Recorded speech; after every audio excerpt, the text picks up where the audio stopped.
Hot on the heels of the BL2S JATO 4x4 release, Traxxas has just announced the VXL JATO 4x4. This thing's got a ton of upgrades from the lower spec version, though there are some things that I'm really surprised aren't upgraded. First of all, this is going to have the same basic shape as the BL2S version. The body appears to be identical. That means it's going to have the same clipless design as the BL2S version. This clipless design is very similar to the Traxxas rally car. It has 4 clips that clip into the chassis from underneath. This is a really nice setup, and I think Traxxas has kind of settled on this type of clipless design, which is probably a good thing because I think it's the best design that they've come up with so far. Before we take a look under the body, we can see that they have a different set of wheels and tires on here. These are obviously more competition-oriented pin-style wheels and tires, and they definitely look more serious than the sledgehammers that come on the BL2S version. We can also see that as opposed to the plastic body GTR-style shocks on the BL2S version, we get full aluminum body GTR shocks on this car. Most of the GTR shocks that we've seen in the past have come with titanium nitride-coated shock shafts.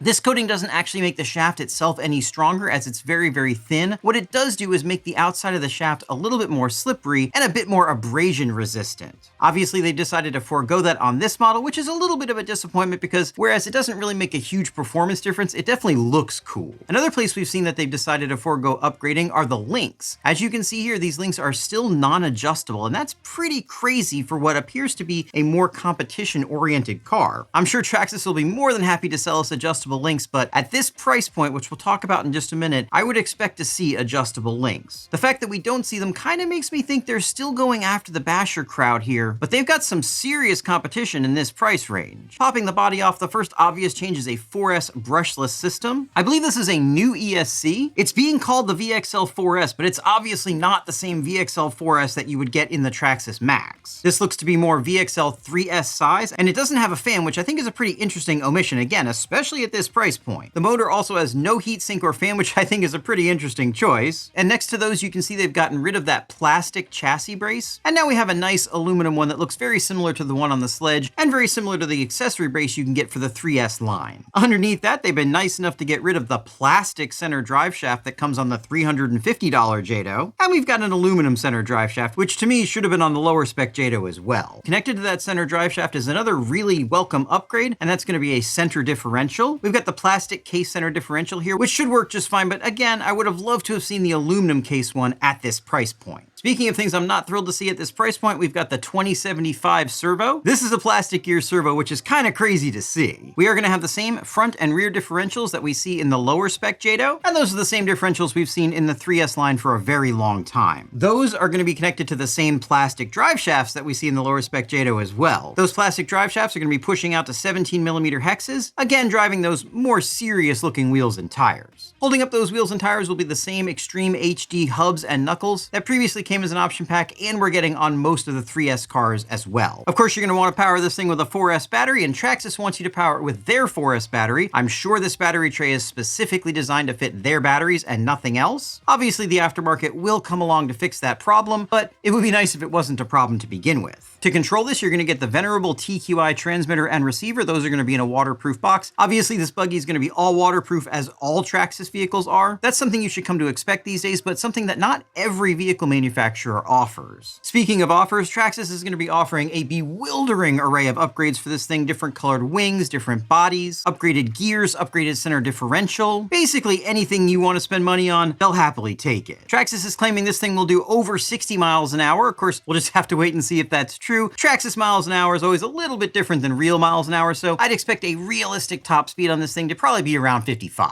Traxxas wants $530 for this thing, which puts it in competition with things like the Arrma Typhon 6S, and a little bit under cars like the TLR Typhon, and the new 4S TLR 8 RTR buggies. Of course, those vehicles are a lot more race-oriented, and they have a lot more adjustability than this buggy does. Like I said, it looks like Traxxas is still focusing on this thing being a basher. So what do you think? Do you want to spend $530 to bash this buggy, or do you think that's too much money? Let me know down in the comments. Make sure you get subscribed, then take a look at one of these videos.